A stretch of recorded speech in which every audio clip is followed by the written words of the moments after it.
Toute la fatigue.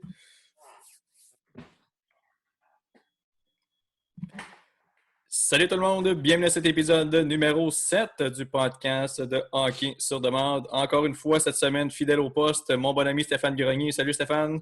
Salut Max, comment ça va? Écoute, ça va bien. On a de la matière, beaucoup à discuter là, cette semaine. On dirait que les derniers jours ont été riches en nouvelles. Pas toutes bonnes, malheureusement.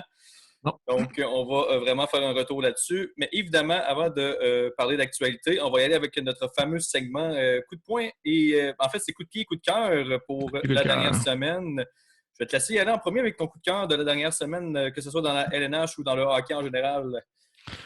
Écoute, moi, ça va y aller avec tout ce qu'on a parlé depuis, je pense, les 8-9 derniers jours là, dans la Ligue nationale. Là. Moi, je vais aller avec Kyle Beach. Là. Un gros coup de cœur pour avoir sorti dans les médias, pour avoir gardé un minimum de courage pour faire cette sortie-là. Je pense que cette sortie-là va donner beaucoup de munitions à la Ligue nationale, surtout à Gary Bettman pour peut-être régler ce genre de choses qui malheureusement se passe encore. Puis c'est drôle à voir en 2021 de dire que ça va vraiment faire d'autres petits, là, cette nouvelle-là. Donc, juste pour Kyle Beach, écoute, mention honorable, il faut vraiment du courage pour faire ce qu'il a fait. Puis je peux pas passer à côté de cette semaine.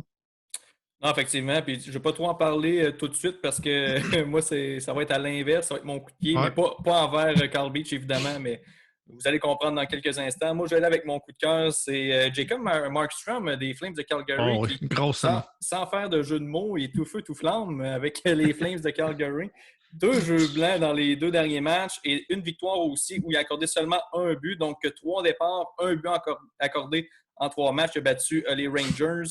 Il y a les Flyers et l'autre équipe m'échappe malheureusement. Mais je sais qu'il y a eu 2 jeux blancs là, back-to-back. Donc, vraiment, il a une belle performance là, de Markstrom. Et en même temps, par la bande, aussi, un petit thumbs up là, aux Flames de Calgary qui vont très bien. Lorsqu'on avait fait nos prédictions là, dans cette division-là, on disait que c'était un peu l'année de vérité pour les Flames, que si ça ne fonctionnait pas, il allait y avoir sûrement un gros ménage au sein du club. Puis je pense qu'il y a des joueurs qui ont compris le message. Dans cette équipe-là, il y a Elias Lindholm qui a un bon début de saison aussi, Johnny Gaudreau qui s'est replacé. Il y a Matthew Tkachuk qui c'est plus tranquille un peu dans son cas, mais pas mal sûr qu'il va finir par rebondir cette année. Il reste à voir maintenant si du côté des Flames, ils vont être capables de garder la cadence, mais présentement, c'est la meilleure équipe canadienne dans la LNH, là, avec les Oilers qui sont derrière à 1 point de eux avec un match en main, mais quand même, si on regarde le classement présentement, ils sont 3e au total dans la LNH. Donc, un petit shout-out là, aux Flames de Calgary qui vont bien ces temps-ci. Ah, je suis d'accord avec ça. Un beau shout-out. Sinon, coup de pied maintenant, mon cher Stéphane. Écoute, moi, je vais dans la même lignée que mon coup de cœur, mais je vais y aller avec l'association des joueurs de la Ligue nationale. Écoute, Donald Fair. Moi, je vois que l'association au complet. OK, il faut prendre en ligne de compte que Donald Fair a été engagé en décembre 2010 et que la tragédie s'est passée en juin 2010 au niveau de Kyle Beach puis l'agression sexuelle. Donc, c'est sûr que c'est pas relié directement à lui, mais quand même eu des discussions. Puis je pense que l'association des joueurs aujourd'hui mange plus un coup que d'autres choses. Oui, l'organisation des Blackhawks a nié les choses, puis on fait ça de manière complètement stupide. Probablement, c'est ça que tu vas en parler. Mais je pense que du côté de l'association des joueurs, c'est leur mandat principal, c'est de protéger leurs joueurs. Puis écoute, peu importe le joueur que tu es, que tu gagnes 12 millions par année ou que tu en gagnes 750 000 par année, je pense que c'est l'association des joueurs de faire respecter ces choses-là. Et je pense que ça va probablement coûter le poste à Donald Fair, que tout le monde sait d'ailleurs que ça fait la 11e année qu'il est là cette année. Et qu'en plus, il y a un comité là, présentement là, qui est dans le national depuis, je dirais, 2 ans, là, des fameux agents de joueurs qui sont un peu tannés de le voir. Donc, à chaque 10 ans, c'est pas mal ça qui arrive dans la Ligue nationale, mais là, je pense que ça va être le clou dans le cercueil. Et je pense que cette année, à la fin de l'année, on va voir qu'il va y avoir un nouveau directeur pour l'association des joueurs nationaux. Bon, mon coup de pied, bien évidemment, tu en as glissé un mot rapidement, mais l'organisation des Blackhawks de Chicago l'ont échappé solide, que ce soit au niveau des joueurs en tant que tels qui étaient au courant, puis qui ont décidé de garder la tête dans le sable puis rien dire, ou au niveau de l'organisation en général, aussi au 2e étage, qui probablement qui était également au courant, puis qu'il n'y a personne qui a voulu, dévoiler le tout. Et puis, tu sais, moi, je joue au hockey la fin de semaine avec des gens, là, puis on en discutait un peu avant de commencer la game, puis il y en a un qui a apporté un mot du bon point. Puis, tu sais, il se demandait un peu pourquoi Kyle Beach a décidé de sortir là. Est-ce que c'est peut-être parce qu'il n'a pas réussi à faire l'équipe Dans le sens que, est-ce qu'il y a des joueurs présentement qui ont subi la même chose, mais parce qu'ils ont réussi à percer, ont réussi à trouver leur voie dans la LNH, ben, ils n'osent pas rien dire parce que présentement, tout va bien, entre guillemets, parce qu'ils sont dans la ligue, mais que Carl Beach, lui, il l'a fait parce que de son côté, il n'a pas réussi à percer la LNH, puis c'est un peu en partie à cause de ce scandale-là. Fait que, tu sais, la réflexion est intéressante parce qu'il y a peut-être des joueurs présentement, comme j'ai mentionné, qui jouent dans la Ligue nationale présentement, qui ont fait face à des choses de la sorte, mais qu'on ne saura jamais, ou du moins tant qu'ils ne seront pas retraités, qu'on n'entendra pas parler, puis qu'il y a d'autres histoires comme ça qu'on n'est juste pas au courant, puis il y en a peut-être plus qu'on pense en réalité. C'est ça que j'essaie de dire. Puis c'est ça qui est un peu épeurant parce que C'est vraiment ce qui est épeurant. passé avec Carl Beach, mais il y a les dossiers Evander King aussi qui fait surface. C'est moins pire, entre guillemets, parce que lui, c'est plus des problèmes envers lui-même, mais quand même, il y a plusieurs écarts de conduite, je trouve, dernièrement dans la LNH, puis qu'on n'est peut-être pas tout au courant, puis c'est ça qui fait peur. Là. Moi, je suis d'accord. Tu sais, évidemment, ça aurait été le même point que moi. On se parle toujours un peu avant le podcast, savoir c'est quoi nos coups de poing puis nos coups de cœur. Puis moi, je pense que oui, ça joue en ligne de compte, comme quoi que probablement que le joueur ne fait pas l'équipe, aide pas, mais c'est pas un parallèle à faire peut-être, mais je pense qu'il y a beaucoup de joueurs nationaux que ça a dû arriver. C'est encore très tabou qu'un homme se fasse agresser sexuellement par un autre homme. Il y a beaucoup de jeunes hommes ou de jeunes adultes qui ne veulent pas en parler parce qu'ils ont peur des réactions des gens. Je pense que c'est ça qui va changer. Je pense que ça c'est pas juste dans ce sport-là. Là, on parle de Ligue nationale parce que c'est un podcast sur le hockey. Mais je pense que ça diverge dans plus que juste le sport, ça va dans notre société. Je pense que c'est ça le débat qui va arriver. Que c'est pas parce qu'on gagne des millions par année qu'on est des robots. Mais là, ce que Carl Beach a fait présentement fait vraiment mal à la Ligue nationale. Puis là, on voit Gary Bettman vraiment faire des pieds et des mains pour essayer que ça change rapidement possible. Mais écoute, je pense que ça va être difficile. Là. Je pense que, tu sais, on a connu ici, on en parle peut-être un petit peu moins à cette heure parce que ça a sorti, ça fait une dizaine d'années, mais Théorène Fleury avait aussi été agressé sexuellement pendant son passage junior. Donc, c'est une autre affaire aussi qu'on a parlé beaucoup plus longtemps après sa retraite que Théorène Fleury décide d'en parler.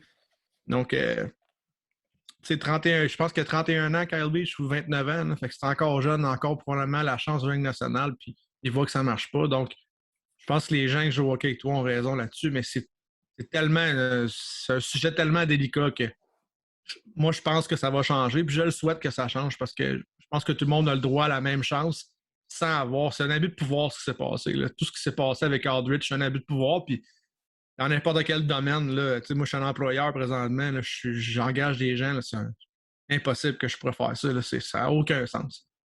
Ça n'a aucun sens.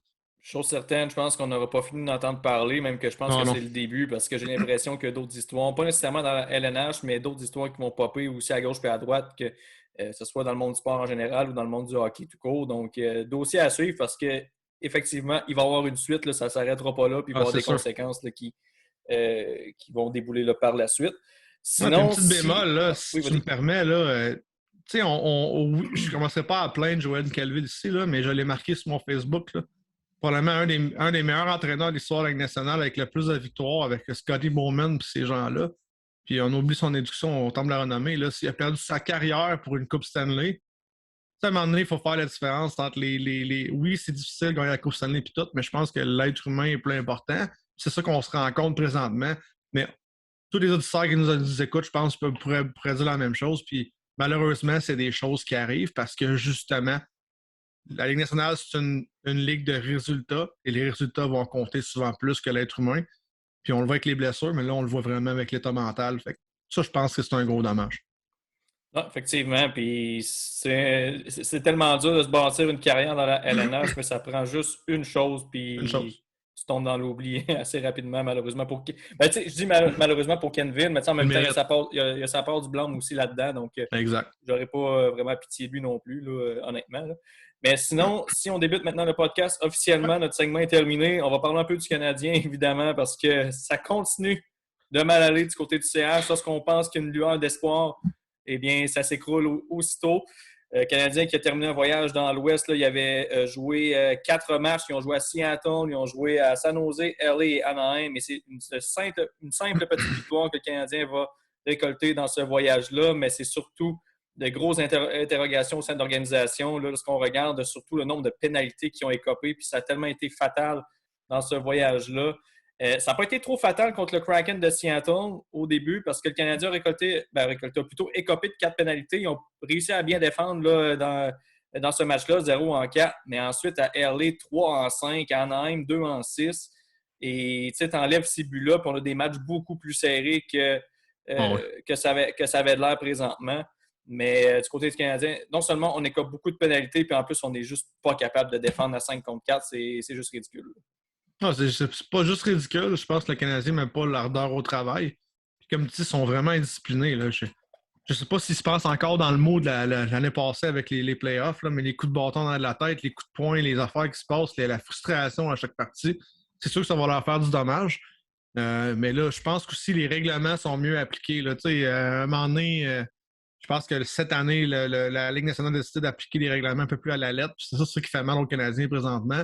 On n'a pas de vitesse. On n'est pas une équipe très rapide. On n'est pas une équipe super robuste parce qu'il nous manque quand même Edmondson à la défensive. Fait que là, on est retardé dans notre jeu, on accroche, on fait trébucher, on fait de l'obstruction, puis ben, on mérite ces punitions-là. Donc, à un moment donné, si on se fie au règlement de la Ligue au niveau des punitions, mais ils sont donnés. Puis c'est aux Canadiens de mieux défendre, mais on prend en dire en long et en large le désavantage numérique. Moi, je pense que qu'est-ce qui est le problème, c'est pas juste le désavantage numérique, c'est l'ardeur au travail. Écoute, c'est pas normal qu'il y ait 1 ou 2 joueurs par partie qu'on se rend compte qui jouent. Là. Le reste c'est des fantômes sur la glace. Là, pour parler de l'Halloween qui est ailleurs, là, mais c'est malheureusement ridicule à voir. Ça en est frustrant. Puis même étant pas un fan fini du Canadien, je suis frustré. J'ose même pas imaginer les gens qui sont fans finis du Canadien depuis les années. Là. Ça doit être incroyable de regarder cette équipe-là jouer dans. C'est surtout ce qui est plate avec le Canadien, puis on l'a vraiment vu dans le voyage là, dans l'Ouest, c'est que c'est une équipe qui est très fragile, dans le sens que, tu sais, contre Los Angeles, là, il était dans le match, là, ils ont connu une bonne première période, puis dès qu'ils ont accordé le deuxième but aux Kings, là, que c'était 2-1, là, ça a déboulé, là, ça finissait plus.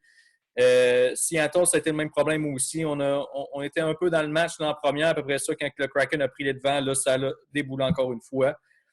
San Jose, bon, ça a été le seul point positif de ce match-là. Grosse performance de Jake Allen, mais justement, une chance qu'il était là parce que s'il ne faisait pas les arrêts clés, ça aurait pu facilement virer de bord puis que les Sharks remportent ce match-là. D'ailleurs, le Canadien. 45 lancés. Exactement. Puis d'ailleurs, le Canadien qui a remporté un premier match depuis 99, j'avais assez hâte qu'il remporte ce match-là à San Jose pour qu'on n'entende plus parler de cette maudite statistique de boîte-là. À chaque année, tu avais tous les journalistes quasiment ils tweetaient ça à la même heure, quasiment, que le Canadien n'avait pas gagné depuis 99 à San Jose. Là, on va pouvoir mettre ça de côté enfin. Mais malheureusement, c'est ça le point positif là, du voyage. Puis là, le Canadien qui ont pris une grosse décision aujourd'hui, ont décidé de renvoyer Cole Caulfield dans la Ligue américaine puis rappeler Michael Pezzetta. Moi, mon opinion là-dessus, c'est enfin qu'il était temps là, du côté de Caulfield qu'il fasse un petit séjour à Laval. Tu sais, c'est rien contre lui, mais encore une fois, dans le voyage, on l'a vu à quelques reprises. Il y a un peu d'espace, il échappe la rondelle. Il y a un peu d'espace, il tombe à terre. Il n'y a plus de confiance. Puis, tu sais, c'est pas la première fois que je dis ça. Je l'ai dit, vraiment, si je ne l'ai pas dit dans le dernier podcast, justement. Ouais. Mais il n'y a juste plus de confiance. Fait qu'il faut qu'il aille faire un petit séjour à Laval, qu'il aille remplir le filet là-bas. Puis lorsqu'il sera prêt, là, on le ramènera. De toute façon, dans l'ambiance chez le Canadien présentement, c'est peut-être une bonne chose qu'il soit loin de tout ça aussi parce que disons que ça ne va pas très bien. Puis du côté du Rocket, au moins, on réussit à gagner un peu plus que le Canadien. Et en revanche, le CH qui rappelle Michael Pezzetta, un joueur que. Du grit. C'est juste du grit. Il va amener du grit, mais en même temps, tu sais, on parlait tantôt de joueurs qui ne travaillaient pas. Sinon, il va travailler, lui, il va avoir la pédale au plancher. En espérant que ça va inspirer d'autres joueurs là, dans l'organisation, parce que, comme tu l'as mentionné, il y en a pas mal qui étaient déguisés en fantômes là, dans la dernière semaine, même depuis le début de la saison. Fait que, on perd au change au niveau de talent, mais c'est pas le problème dans cette équipe-là. On a des gars qui ont du talent, mais ça suit juste pas. Ils ont juste pas leur botte de travail lors des matchs. On vantait durant la saison morte que le Canadien allait avoir 3 trios bien balancés, que 3 trios qui peuvent marquer, puis ils ont de la misère à marquer plus que 2 buts par game. Fait qu'il y a un manque quelque part. Là. Donc, c'est au niveau offensif et défensif, il manque juste 2 éléments. Je pense que c'est ce qui fait le plus peur. Oui, Gallagher est blessé, donc il n'est pas là. Donc là, on rechange encore la formation aujourd'hui. À l'entraînement aujourd'hui, les lignes étaient tout mêlées. Écoute, je vais te voir les lignes tantôt, tu vas capoter. Puis il manque juste Edmondson en défensive. Là, on a encore les 4 mêmes défenseurs qu'on est passé, puis on va rajouter un Savard là, qui est supposé avoir au moins une structure. On est incapable défensivement de faire quelque chose. Désavantage numérique, on a l'air de 4 contre, vraiment 4 contre. On dirait qu'on a 4 pointillés sur un tableau, là, comme que je fais avec mes petits atomes. Là. 4X, 4 ronds, puis on se déplace pas. Écoute, que Caulfield est en bas, c'est une très bonne nouvelle. Je pense qu'on le fait peut-être. Moi, je trouve qu'on le fait pas trop tard. Je pense que c'est une ligue de jeunes. Je pense juste que moi, j'aime pas les fameux journalistes qui me disent la Ligue nationale, c'est pas une ligue de développement.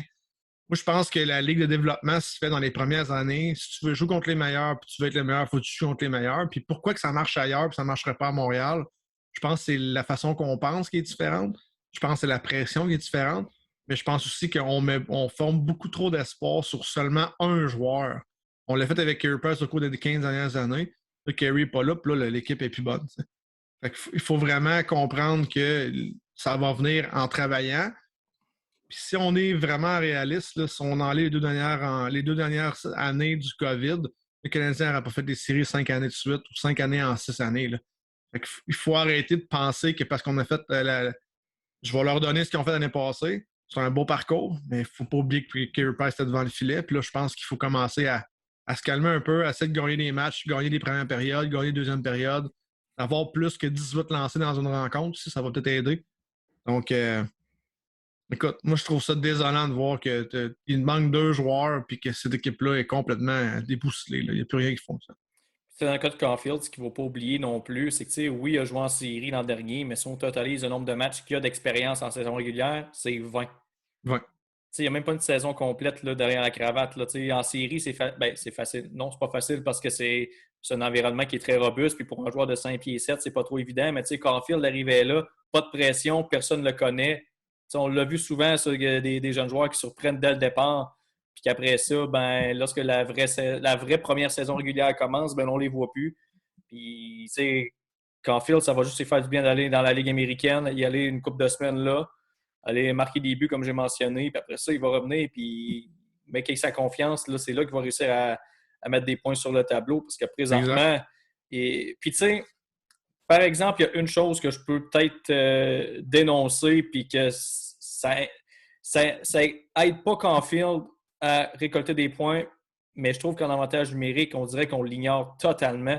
Le nombre de fois que j'ai vu Jeff Petrie décider de tirer au lieu de faire une passe ou d'envoyer de l'autre côté un joueur qui n'était même pas prêt à lancer, mais on dirait qu'on ne l'utilise pas de la bonne façon en avantage numérique ou on ne considère même pas l'option d'y envoyer la rondelle. Puis ça, je trouve ça dommage parce que c'est là qu'il va récolter ses buts.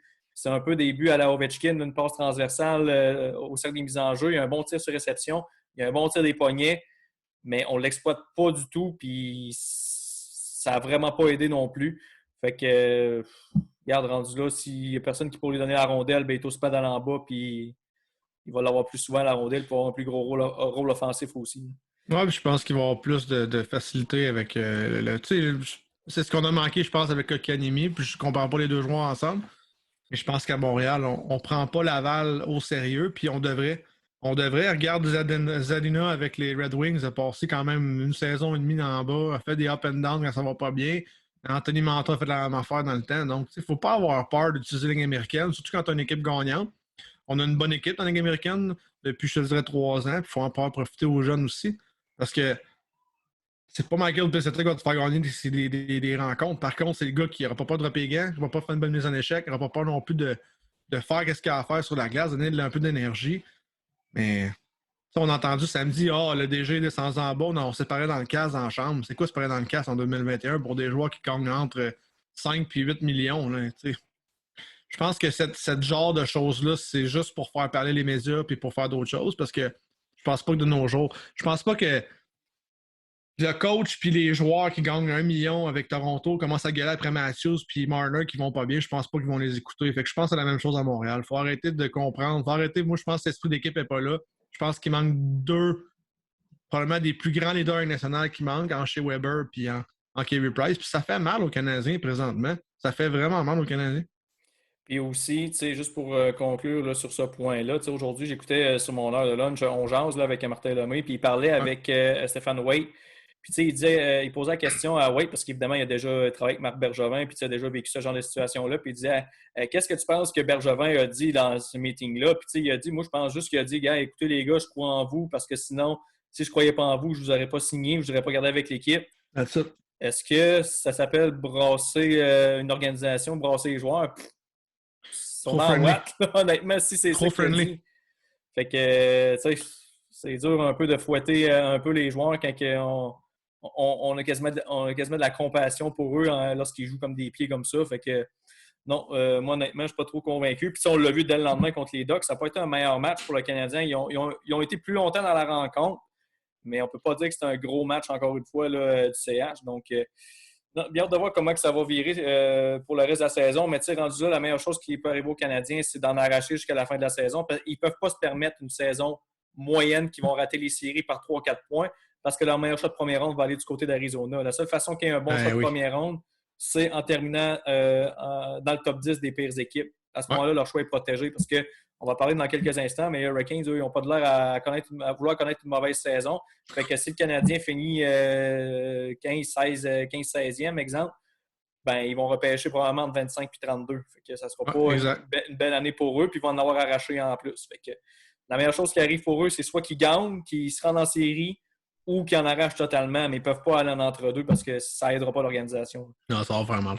T'as raison. Ben, écoute, on va y aller tout de suite avec le prochain sujet, justement, les Hurricanes, qui est présentement la seule équipe invaincue tout court. Il y a les Panthers qui sont invaincus en temps réglementaire, mais ils ont une défaite en prolongation. Mais du côté des Hurricanes, on parle d'un 8-8 jusqu'à maintenant. Et là, je vais te poser la question. Ça va paraître peut-être étrange, mais je vais y aller avec mon point par la suite, mais je veux avoir ta réponse avant. Est-ce que les Hurricanes sont vraiment à prendre au sérieux à 8-0 ou si c'est un peu un mirage? Écoute, moi, je pense que oui, pour deux raisons. Puis, on en a parlé un petit peu avant le podcast, qu'on parlerait d'eux autres. Puis, j'ai essayé de voir. Les Hurricanes, ça fait des années qu'ils sont bien en saison régulière. Puis, souvent, il y a une panne sèche pendant 10-12 games. Mais je ne sais pas si tu as regardé leur rencontre depuis le début de la saison. Là, cette équipe-là joue tellement bien. Puis, c'est le fun de voir. Là. Moi, je pense que l'addition de Tony DeAngelo, pour vrai, là, malgré tous ses frasques, si ce gars-là est bon sur la glace, ils ont pris un risque dans une place qu'on sait avec la Caroline, là, pas qu'on se fout du hockey, mais que c'est pas vraiment la priorité là-bas, anyway, là. Donc, ce gars-là peut faire un peu ce qu'il veut, mais mon Dieu, que cette équipe-là joue bien en unité de 5. Ils sont dominants en avantage numérique. Écoute, ils sont juste dominants. Puis, que dire de Frederik Anderson? Il va avoir hâte de sortir de Toronto, lui, parce que quel début de saison. Là, 7 victoires, aucune défaite, moyenne de 1,29.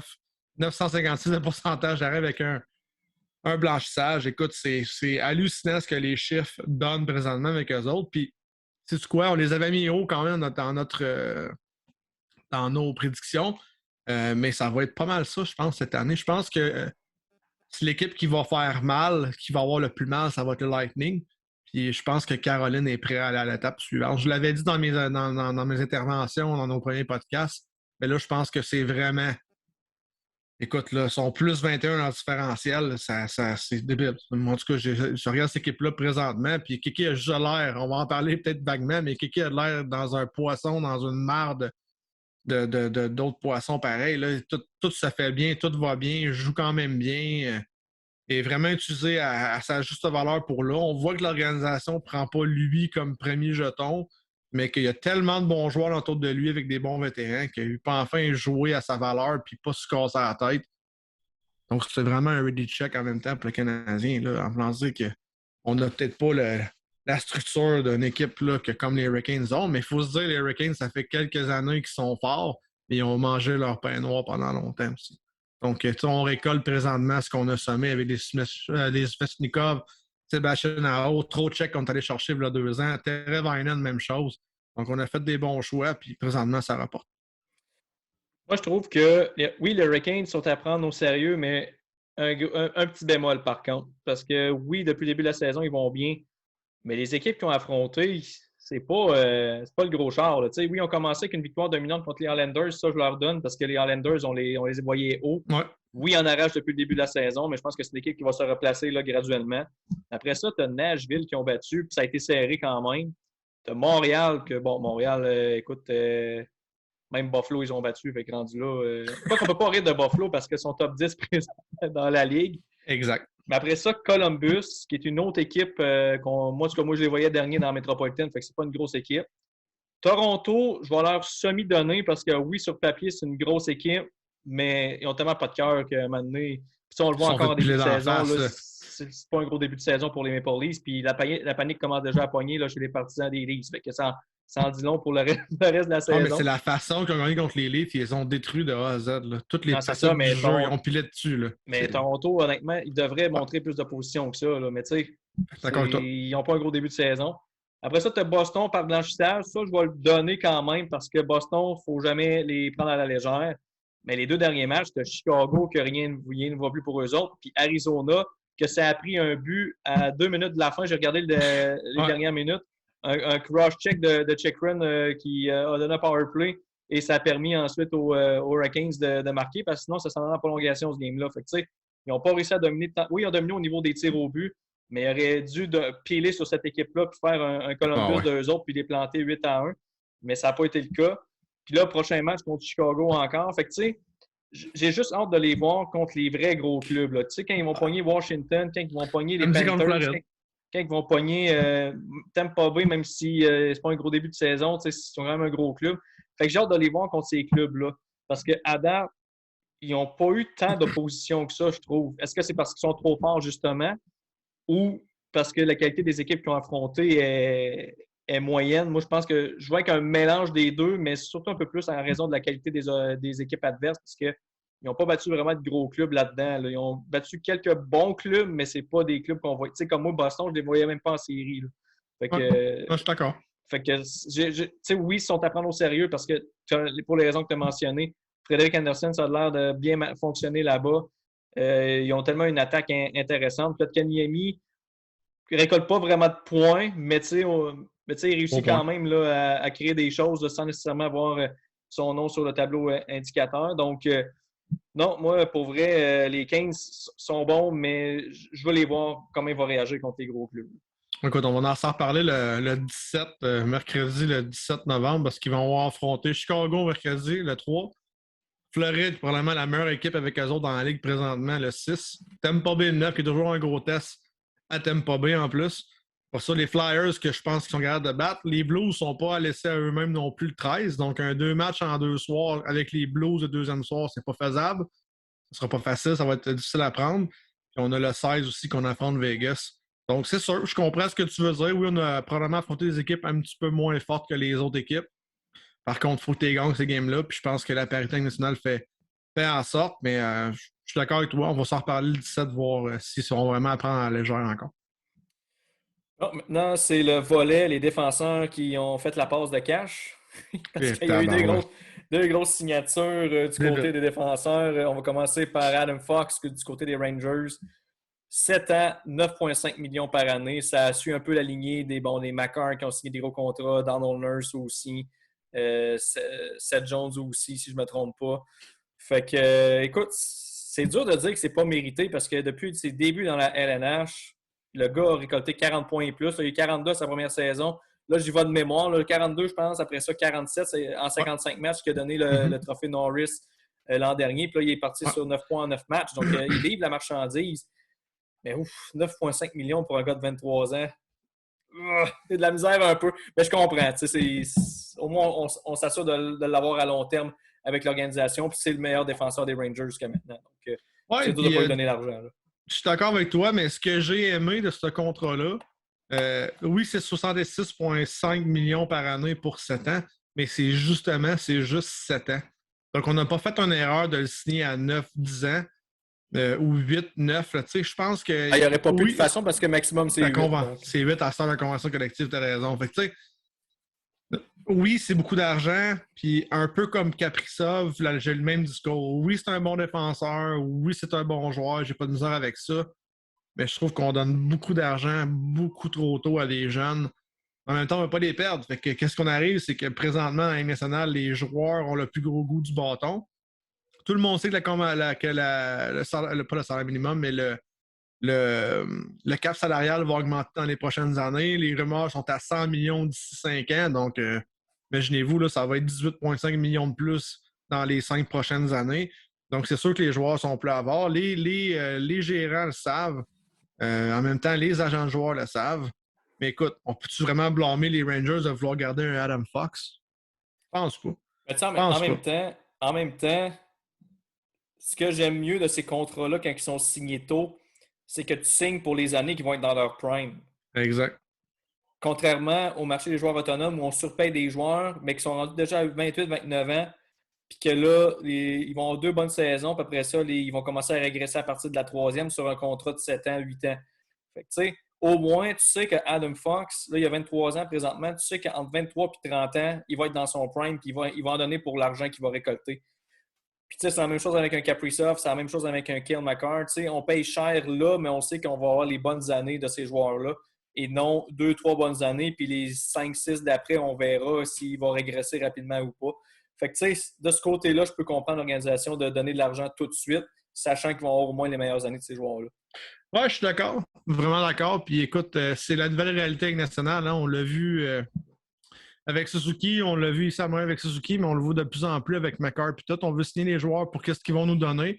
Puis écoute, si on regarde le contrat de Gallagher présentement, on se rend compte que c'est une bonne nouvelle de faire ça.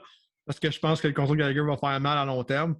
Mais écoute, comme je te dis, si on aurait eu ce joueur-là à Montréal, puis on aurait dit qu'on le signait pour 9,5 millions par année, on l'a assis avec Piquet Souban, puis on a juste trop de place dans le vestiaire. Mais c'est un peu le même principe. Piquet Souban, on pensait l'avoir pendant 8 ans, puis on payait pour 64 millions. Fait que c'est le même principe, dans le fond. Puis moi, je suis d'accord avec ça. Puis je pense qu'il faut se faire une réalité. Puis je pense que c'est une philosophie qui change en nationale. Puis les joueurs vont être payés avec ce qu'ils peuvent nous apporter le plus tôt possible. Donc les joueurs vont se chercher du boulot autour de 30, 32, 33 ans avec des extensions de contrat de 2, peut-être 3 ans, un 4-5 millions par année, parce que les joueurs de moins en moins autour de 32, 33, 34 ans sont performants. On a juste un certain Alexander Ovechkin là, qui est encore bon à 35, 36 ans présentement. Et à l'inverse, on a un défenseur qui a signé un contrat assez long lui aussi, mais que lui est plus âgé à 27 ans, c'est Morgan Riley avec les Leafs. Il a signé pour moins cher, mais le 8 ans me titille un petit peu Ah oui. parce que, comme j'ai mentionné tantôt, il y a combien de ces 8 années-là, ça va être des bonnes années de Morgan Riley? J'ai hâte de voir parce que de 27 à 32, je ne suis pas trop inquiet, mais à partir de 33, 34 et 35 ans, c'est plus là que je m'interroge à 8 millions. C'est 7,4 millions, je pense, par année. 7,5 pour 8 ans, 7,5. effectivement. Ouais. C'est quand même pas si pire, par contre. Surtout avec une masse salariale qui risque d'augmenter, ça Ouais. va faire moins mal. Puis en même temps, aussi du côté de Riley, ce qui est avantageux dans son cas, c'est que c'est un défenseur qui est mobile. Puis tant que tu as de la mobilité, tu peux encore être efficace. Fait que tu sais, si à 35 ans, il réussit encore une fois à garder sa vitesse et sa mobilité, puis s'en sortir avec ça, il ne récoltera peut-être pas 50-60 points, mais il va être encore utile au Leafs. C'est quand tu perds ta vitesse et que tu ne suis plus que c'est là que ça devient plus dangereux. Donc, j'ai hâte de voir ce contrat-là, mais le 8 ans, je ne suis pas un gros fan pour vrai. Moi, je pense que c'est un compromis. Puis les rumeurs couraient autour de. Si tu regardes un peu les rumeurs là, que moi j'avais entendu parler avec les rumeurs pour son contrat, demandait au moins 8,2 millions par année pour 6 ans. Je pense qu'on s'est juste entendu sur la longévité. Fait qu'on a dit, garde, on va te donner un petit peu moins pour aider sur le cap salarial. Parce que comme tu dis, 7,5 millions par année avec un cap salarial qui va augmenter, c'est pas si mal pour un défenseur de premier plan quand même. C'est un défenseur qui apporte quand même un 50-60 points par année habituellement. Donc, c'est pas si mal, mais je pense qu'on a juste voulu aider au niveau de la longévité puis dire, ben regarde, si les 2 dernières années sont moins bonnes, au moins on n'aura pas temps perdu, puis que du côté de Morgan Riley puis son agent, on était content de la longévité-là. Non, effectivement, reste à voir maintenant, quand j'ai mentionné, s'il va être en mesure là, de garder sa mobilité tout au long de son contrat. Mais tu sais, en même temps, quand tu as un défenseur qui t'a donné des saisons de 52, 72 points, un 27 en 47, un 35 en 55, qui a présentement 5 points en 9 matchs, tu sais, c'est le meilleur défenseur des Leafs, c'est par là que ça Ouais. passe. Puis, tu sais, on disait tantôt avec le Canadien que le leader en défensive, en Shea Weber, qui n'est pas là, ça affecte toute la défensive. J'ai l'impression qu'avec les Leafs, surtout qu'ils n'ont pas tant de profondeur en défensive, si un Morgan Riley devait quitter à la fin de la prochaine saison, parce qu'il tombait joueur autonome à la fin de la saison, s'il devait quitter, ça aurait été un méchant coup dur là, pour les Leafs, sachant que la défensive, c'est pas trop leur fort là, présentement. Là. Ouais, t'as raison. T'as raison, mais tu sais, la statistique que j'ai cherchée tantôt, puis je l'ai trouvée, Max, là, mais 48 millions pour 5 joueurs. Matthews, Marner, Riley, Tavares, Nylander doit être là-dedans Nylander aussi. là-dedans. 48 millions pour 5 joueurs.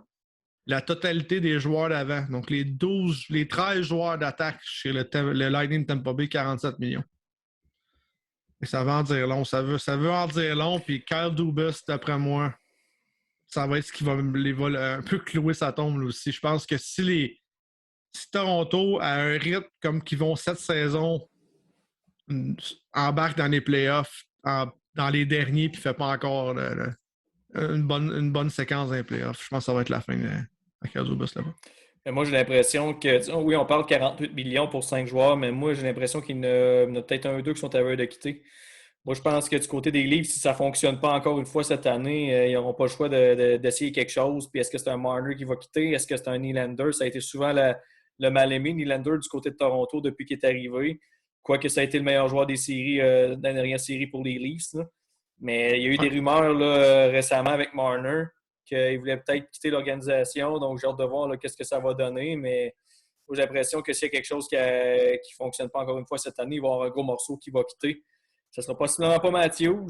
Ça m'étonnerait que ce soit Tavares, mais Marner, je ne serais pas tant surpris. Puis Nylander, je serais encore moins surpris parce que lui, ça fait des années que les Leafs veulent l'échanger. Du moins, les partisans qui veulent que Nylander quitte l'équipe. Donc, ça fait longtemps, oui.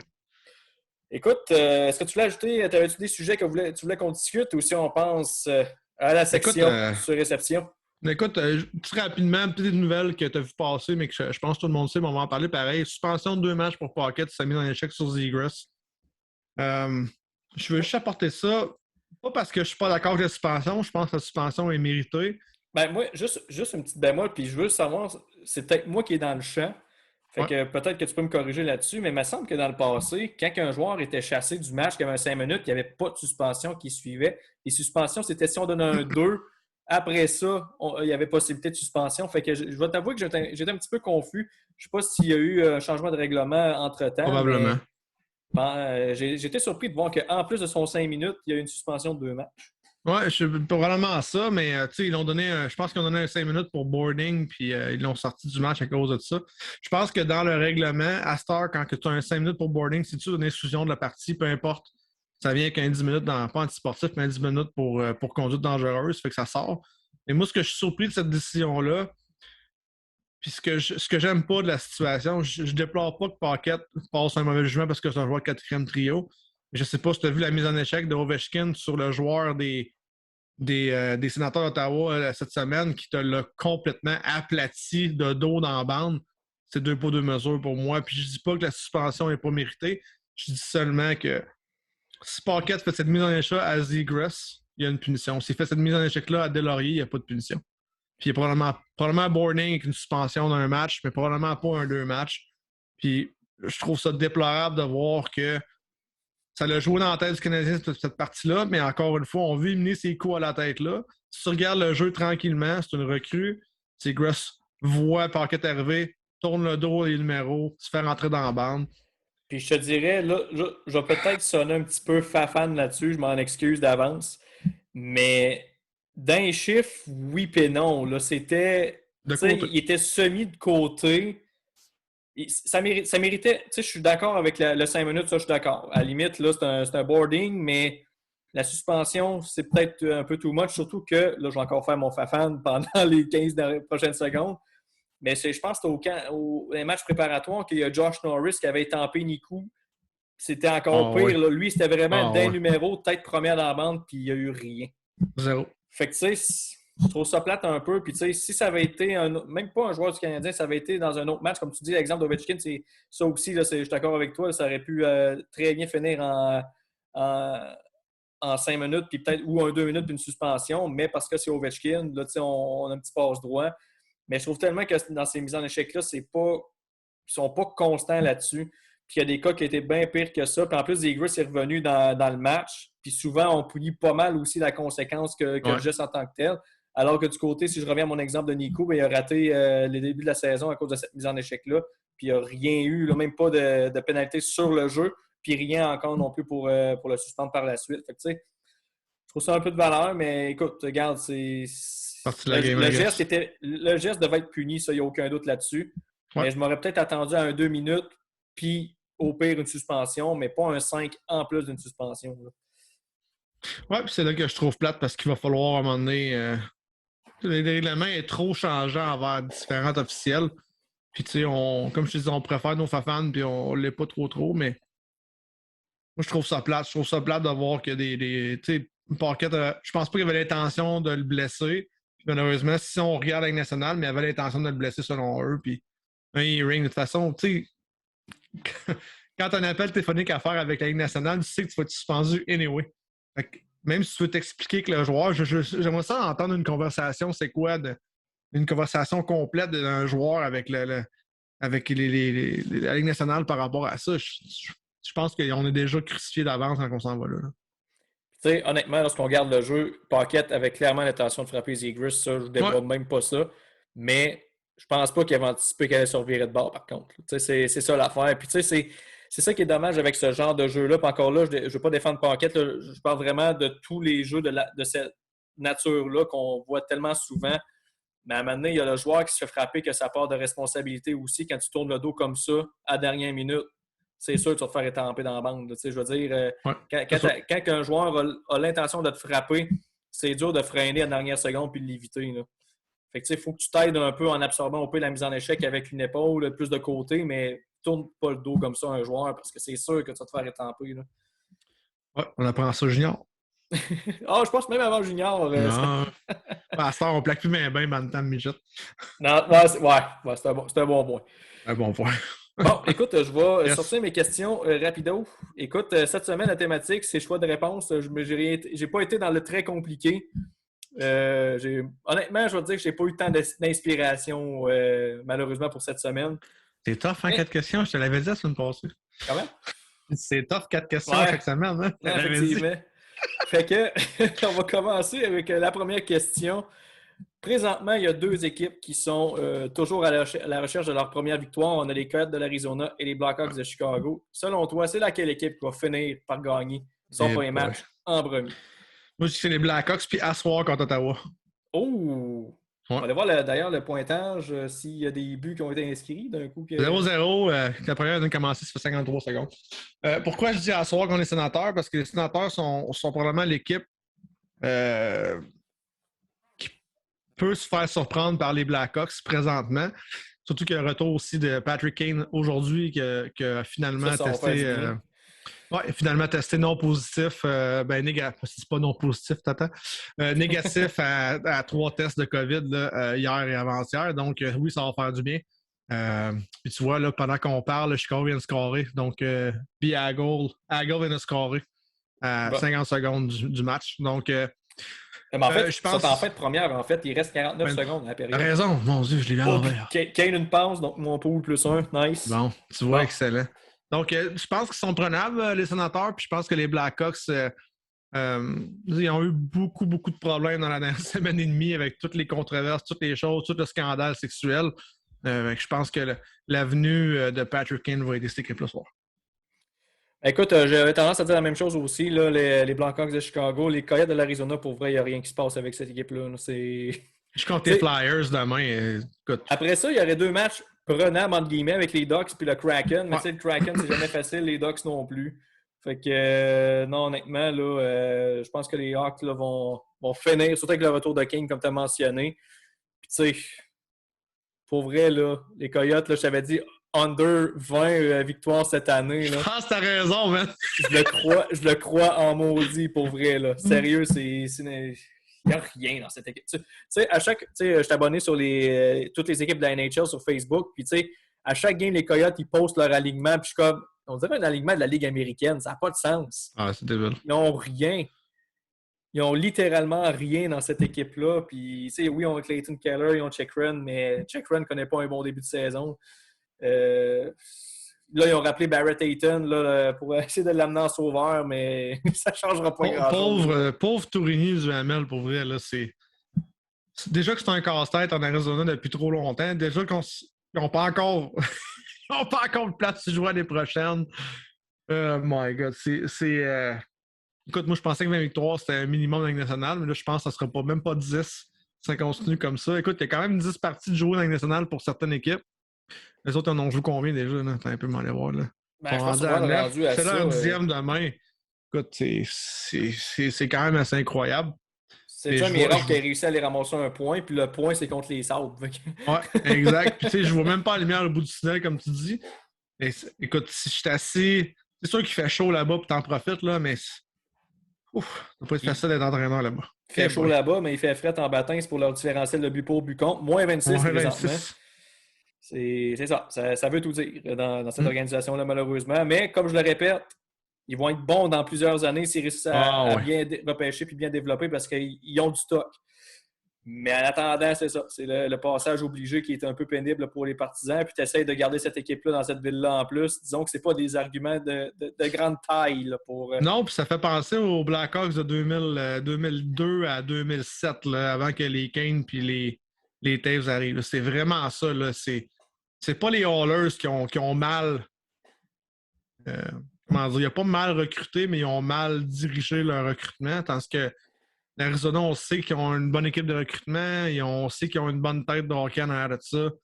Mais en tout cas, ça va être long. Comme tu dis, ça va être au moins 3, 4, 5 ans. Mais comme le Canadien, par exemple, les Coyotes ont eu vraiment des lacunes au niveau de développement. Là, Dylan Strome, ils n'ont pas été capables de le développer. Anthony Duclair, lorsqu'il s'est amené là-bas, ils n'ont pas été capables de le développer. Max Domi, ils n'ont pas été capables de le développer non plus. Puis, tu sais, c'est tout des. Max Domi, c'est un méchant bon joueur au niveau junior avec les Knights de London. Là, il était excellent. Dylan Strome, il a dominé également. Puis là, on a Barrett Hayton, qu'on a de la misère aussi. Là, il tarde là, avant d'éclore. Fait que, tu sais, oui, ils ont eu des munitions pour repêcher. Moi, c'est ça qui m'inquiète. Ils ont eu des munitions pour repêcher, mais pour développer, ils n'ont pas été si bons que ça par la suite. Fait que, hâte de voir à quel point ils vont avoir plus de succès. Là, c'est sûr que quand tu as un André Tourigny, ça va peut-être aider un peu aussi. Ouais. Tu peux pas manquer ta avec Clayton Keller, par exemple. Je pense qu'il est juste pas bien entouré, mais il fait bien. Là. Mais c'est sûr. Comme je te dis, c'est pas la mer à boire pour l'instant. Mais même encore là, Keller, il y a eu une première grosse saison, mais il y a eu un down à un moment donné. Je ne sais pas si c'est la deuxième ou sa troisième saison qu'il y a vraiment eu une pas pire drop là, versus ce qu'il faisait auparavant. Fait que, là, il rebondit un petit peu plus, là, mais. 35 à 56 années passées, c'est sûr. C'est difficile, mais c'est en Arizona. Il n'y a pas personne. Non, c'est ça. C'est difficile. T'as pas personne. Tu peux pas. Des Connor McDavid, il y en a un. Puis c'est ça. Il y en a juste ça. Les 3 prochaines questions, c'est la thématique vrai ou faux. Es-tu prêt? Oh yes. Première question, vrai ou faux? Avec le retour de Crosby dans l'alignement, les Penguins de Pittsburgh amorcent leur ascension vers le top 3 du classement de la métropolitaine.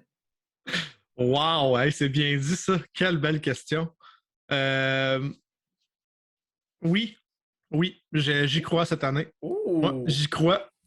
J'y crois parce que je trouve que malgré un début de saison avec beaucoup de monde qui sont blessés, j'ai aimé ce que j'ai vu chez les Penguins de Pittsburgh qui ont surpris quand même en début d'année. Mais j'y crois parce que c'est dur de parier contre Crosby. Puis on dirait que cette année, les joueurs de soutien se sont sortis. Denton Heinen va super bien. Brock McGinn va bien. Jason Tucker va quand même un petit peu moins bien, mais pas si pire. Donc, je pense que l'avenue de Crosby va resserrer encore un petit peu.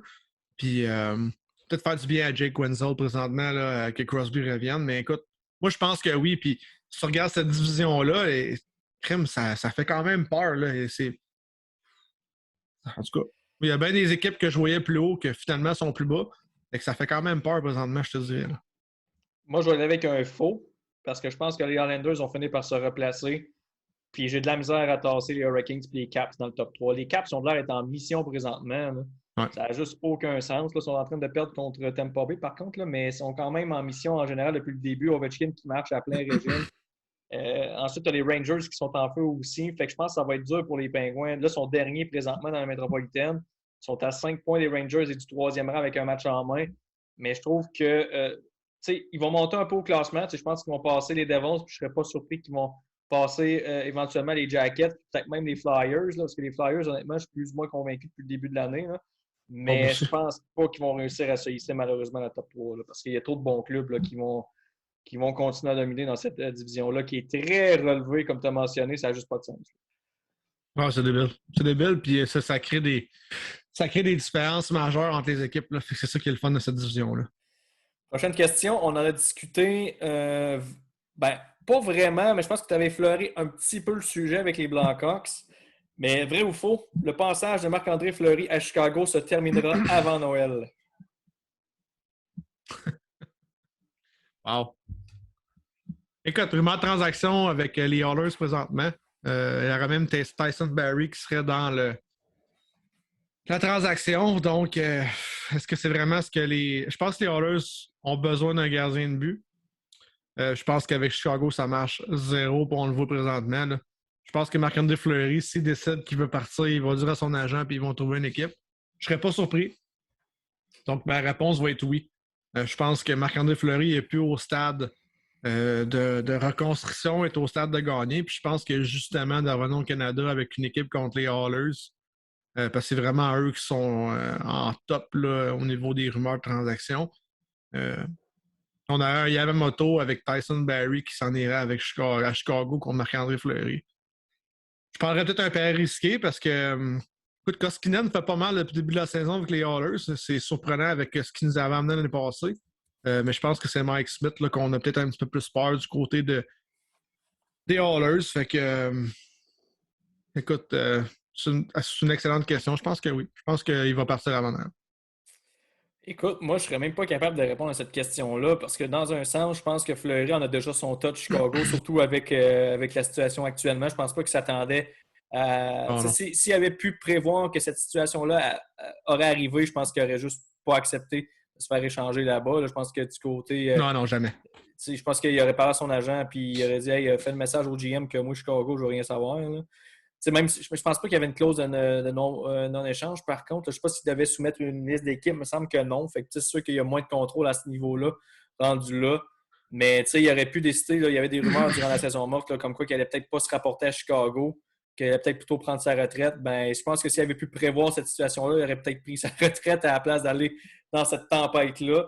Mais ce que je peux dire, c'est que je suis sûr qu'il ne finit pas l'année à Chicago. Je pense que si ça ne se fait pas avant Noël, ça va se faire au trade deadline, mais il n'y a aucune façon que je vois Fleury terminer sa saison avec les Hawks, sauf si Chicago est dans la course pour faire les séries.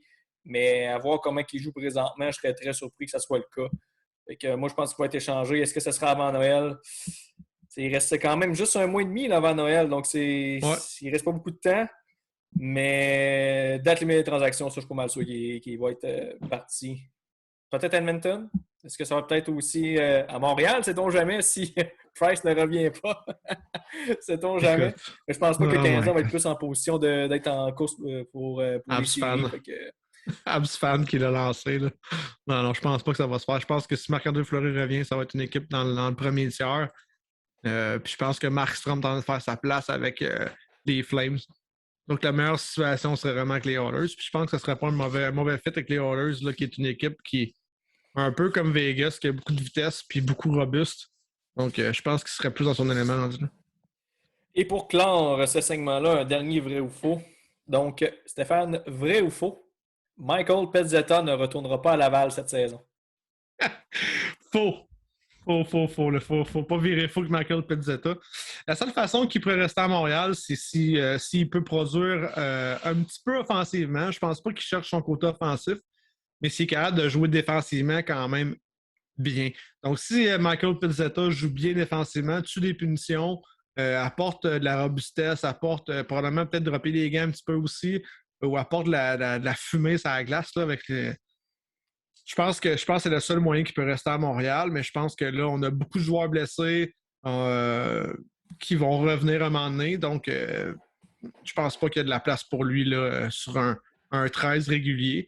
Mais il va être capable de faire au moins une 10-15 games, d'après moi, facile cette année avant de retourner en bas. Il faut aussi que Cole Caulfield, si Cole Caulfield mérite de revenir, ben, ça va être peut-être qu'il va descendre en bas.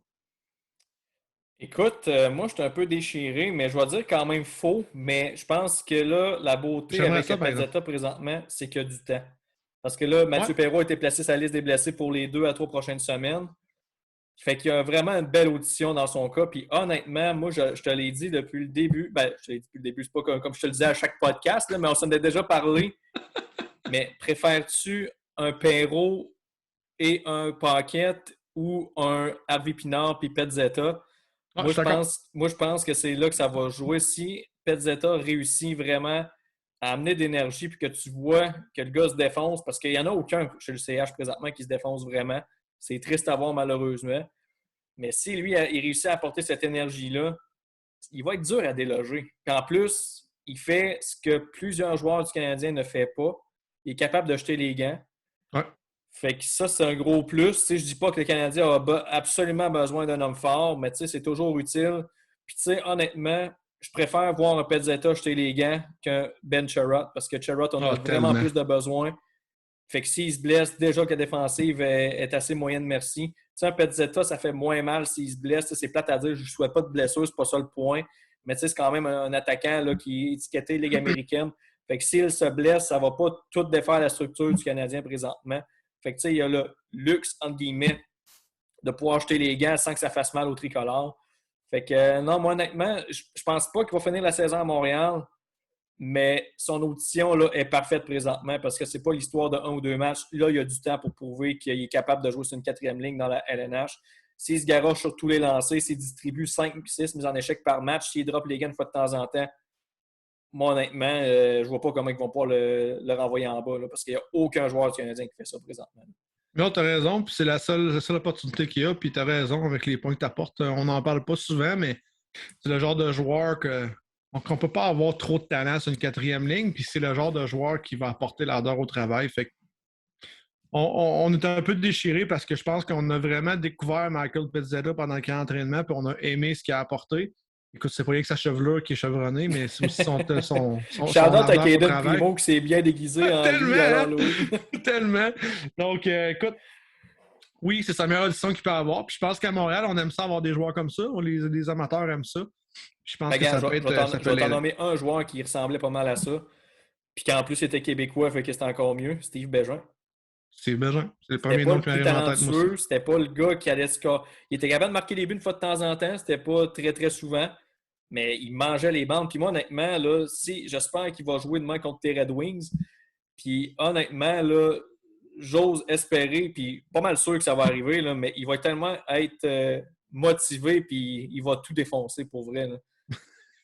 Parce que ce gars-là, tu sais, je pense qu'il sera pas là pour se battre avec, t'es correct. Comment t'as dit ça? Je dis Bertuzzi sera pas là pour te battre avec. Il va trouver un client. Si c'est le deuxième goaler assis sur le banc, why not? Mais il va trouver quelqu'un. Mais tu sais, je dis pas nécessairement de dropper les gants, mais tu sais, je pense qu'on va le voir brasser les bandes pas mal. Parce que j'ose espérer, puis là, c'est peut-être moi qui a trop d'espoir, puis que finalement, Pezzetta n'a pas un mental si fort que ça, mais tu sais, je pense qu'il va réaliser que c'est sa chance là. Non, c'est sa chance. Puis j'espère qu'il va le réaliser, puis s'il le réalise, ça va être de toute beauté. La chevelure au vent, paf, après les bandes, toi, ouais, pas de trouble, on va brasser les joueurs, il n'y en aura pas de problème. Ouais. Que, non, honnêtement, j'espère qu'il va connaître un gros match, mais tu sais, ça se peut aussi que la game soit trop rapide pour lui. Parce que là, tu sais, on l'a vu durant le camp d'entraînement, oui, mais tu sais, c'était contre des joueurs un peu de son niveau, des joueurs AHL, quelques vétérans de la LNH. Alors, de voir comment il va se comporter contre une vraie équipe de la LNH. Puis, tu sais, les Wings sont quand même talentueux. Là. Ouais. Bon début de saison en plus. J'ai hâte de voir s'il va avoir sa place là, mais c'est une 4e ligne, c'est sûr qu'il ne jouera pas non plus 20 minutes par match. Fait qu'il a juste à jouer un bon 7-8 minutes, distribuer une coupe de mise en échec, puis le tour va être joué. Là. Non, je suis d'accord avec toi. Puis c'est le genre de joueur. Peut-être que la Ligue nationale va peut-être rapide au niveau des premières, deuxième, troisième lignes, mais si tu veux jouer contre un 4e trio, c'est un gars qui est très rapide, qui a beaucoup de fougue. Et d'après moi, ça va quand même faire une belle éclosion pour lui. Là. Puis tu as briefly parlé des Wings, mais quel début de saison de Lucas Raymond? Oh. Puis même Moritz Seider, l'avenir est rose du côté de Détroit, qui est à peu près temps parce que dans les dernières années, c'était pas très glorieux. Ouais, et d'ailleurs, juste rapidement, si tu veux raconter ton expérience de ta visite au Centre Bell. Écoute, hey boy, donc je suis arrivé là avec ma casquette et mon manteau des Red Wings, ainsi que mon garçon, mon plus vieux Travis, que je charlotte présentement, mais t'es arrivé lui habillé avec le bon Canadien tout feu tout flamme.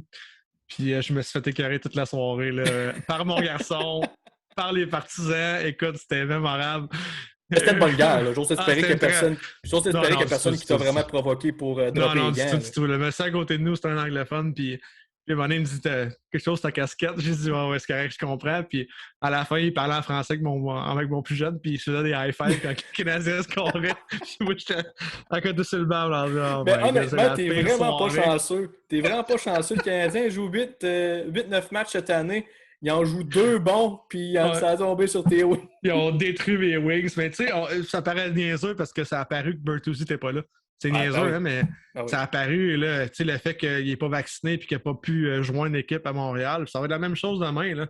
Donc, l'impact d'un joueur, surtout avec une équipe qui commence comme ça, mais écoute, le Canadien a vraiment joué comme l'équipe qui est allée en faire la Coupe Stanley. C'était incroyable, les jeux de passe, les sorties de zone, le talent, il y avait tout marché.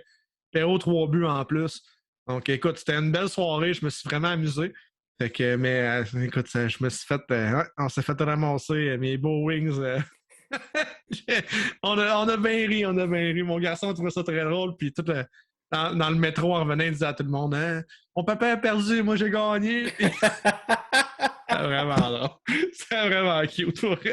C'est bien du fun.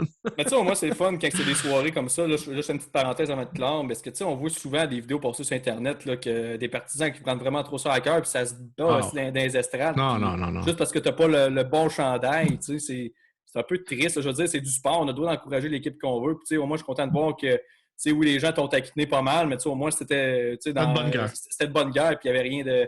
Il n'y avait rien de provocateur, puis ouais, bien droppé, bon sale, puis des trucs quand même. C'est un peu triste de voir ça quand c'est du hockey après tout. Là, je veux dire, il n'y a personne qui va gagner des millions dans les estrades d'avoir leur équipe gagnée. Ouais, puis tu sais, les partisans autour de moi me disaient OK, on vous plante à soir, mais les Red Wings vont être bons l'année prochaine, dans 2 ans. Tu sais, le monde connaît le hockey à Montréal. Il y a des bons amateurs de hockey, il y a aussi seulement des amateurs du Canadien. Et tout le tour à moi, il disait vous avez une bonne équipe, là, ça va être difficile de jouer contre vous autres dans les 2-3 prochaines années. Puis c'est correct, là, c'est de bonne guerre. Oui, ils ont gagné quoi, 5-6-1 ce game-là, mais les Red Wings sont 3e présentement dans l'Atlantique. Est-ce que ça va durer? Probablement pas, mais probablement pas. C'est une bonne équipe. Là. On voit les éléments qui sont en train de se mettre en place. T'sais, les Zadina qui prennent plus de galons. Raymond là, qui casse déjà tout là, à son entrée. Cider, même chose. Puis en plus, tu as Bertuzzi qui n'était pas là, comme tu as mentionné, mais lui aussi, c'est un très bon joueur. C'était le meilleur buteur des Wings là, avant ce match-là. Puis tu ajoutes à ça les vétérans comme Larkin, là, qui ont dit un vétéran, mais il est quand même pas si vieux que ça non plus. Non. Fait que, non, honnêtement, ça va être une belle petite équipe là, qui est en train de se bâtir. Puis ça va peut-être revivre la gloire des Red Wings dans les dernières 20 années. Il y a 26 ans de suite en faisant le tournoi du printemps. Là. Donc, non, il y a 25 ans, Larkin. T'es encore très jeune. Très, très jeune. Ben écoute, Stéphane, c'est ce qui va clore cet épisode numéro 7 du podcast. Yes. Un gros merci encore une fois de ta collaboration. Mon Dieu, je suis en train de faire un AVC de là. Mais ça a été dur comme mot. Lundi soir, là, c'est dur. Mais sinon, pour les gens qui regardent encore une fois le podcast, n'hésitez pas à nous encourager en vous abonnant sur la page, que ce soit Facebook, Hockey sur demande et Entre Chums aussi. Ça peut être également sur YouTube là, avec la chaîne. N'oubliez pas aussi qu'on est sur Apple, on est sur Spotify également, Balado Québec aussi. Donc, si vous voulez nous encourager, eh bien, allez voir toutes ces belles petites plateformes-là. Et sinon, nous, on va se retrouver la semaine prochaine, Stéphane, pour un 8e épisode. Et là, devoir recommencer de trouver 4 questions pour la semaine prochaine, mon cher. Bonne chance. Merci, à vous autres. Merci beaucoup, Max. Bonne soirée à tout le monde. Salut, là. Bye-bye.